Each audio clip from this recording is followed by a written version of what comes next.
The Montreal Canadiens look to take the next step in their rebuilding program. Scott Matla of Locked On Canadiens joins us next on the 2023-2024 Locked On NHL Season Preview.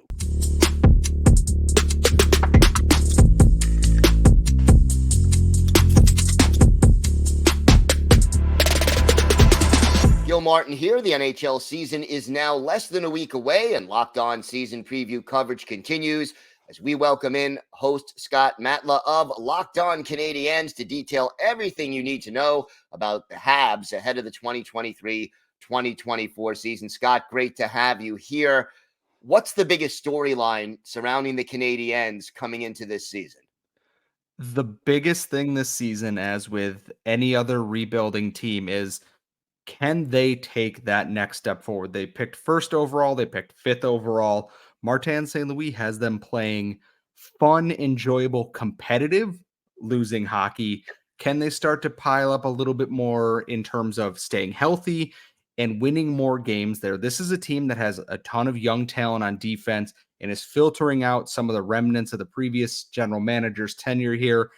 Can they take that next step forward? They're not going to be a playoff team as far as we can tell, but can they be that pesky, fun, competitive, rebuilding franchise that can take that next step going into this season here? Or is it another everybody is injured season?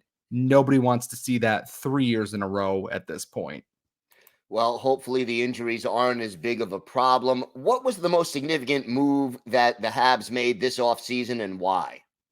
It's a toss-up depending on who you ask. Some people would say drafting David Reinbacher, the defenseman, at fifth overall, passing on Matvei Michkov and Zach Benson in favor of the defenseman, or potentially trading the 31st and I believe it was 62nd overall pick for center forward Alex Newhook from the Colorado Avalanche there.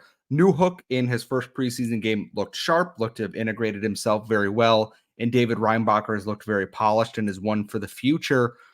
In my eyes, I'm going to go with it's David Reinbacher at this point. He is going to be an anchor in that defensive group. He found instant chemistry with Lane Hutson at development camp and looked really good in what I've seen so far in the preseason.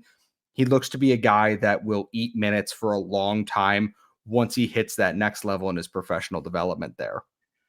Who figures to be the most important player on the Canadiens this season, and what makes him so crucial to the team's success? I know people are going to expect me to say Nick Suzuki here. He's the captain. He's the leading point getter. He makes that engine run. And other people might expect me to say Cole Caufield because he is the star scoring winger. And to those people, I would say, yes, you are both correct. I'm going to go off board and I'm going to say the most important player to the team this season is going to be defenseman Mike Matheson. When he was in the lineup last year, the offense ran smoother. Breakouts were smoother. Defensive zone coverage was smoother. The puck moved better there. He makes that defense click and he gets that offense started. If he is healthy and in the lineup for hopefully this entire season this year, I think you're going to see a lot more polish on the Canadian side of things there. And you're going to see points rise all across the team because he is able to start so many plays with the puck on his stick in his own end of the ice.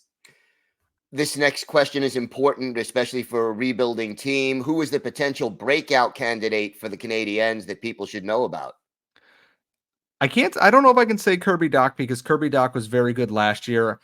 And I think Alex Newhook is potentially that guy this year. And looking for a change of scenery, a first-round pick from Colorado in that same draft where Cole Caufield and Kirby Dach were also picked there.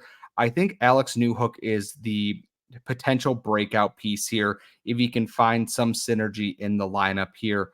And if not that, I think defenseman Caden Gooley, who was a rookie last year, is going to take a big step forward this year and is going to prove that he has the trappings of a top pairing defenseman before too long in Montreal right now.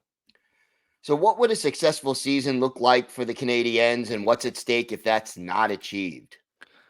I think a successful season is they are still picking in that top 10 range there, but you see improvements on defensive structure, just not letting so many shots in on Samuel Montembeault and Jake Allen, potentially Caden Primo this year, tightening and figuring out a power play that works. Get all those basics down there and start to build your foundations towards greater success in that there's not much at stake here. Martin St. Louis is taking a team and basically rebuilding them from scratch. Ken Hughes and Jeff Gordon have done an admirable job cleaning out contracts from the back end of the Marc Bergevin era there. They're not expected to be a playoff team this year, but let's see improvements on the offensive side of the puck, the defensive side of the puck, be a little bit more cohesive and a little bit more fluid. And I think Habs fans will be happy, even if they're still one of the 10 worst teams in the NHL this season. All right. Well, Scott, thank you so much. For more on the Montreal Canadiens, be sure to follow Locked On Canadiens on your favorite podcast app and on YouTube so you never miss an episode. And check out the season previews for all 32 teams across the Locked On NHL channel, part of the Locked On Podcast Network, your team every day.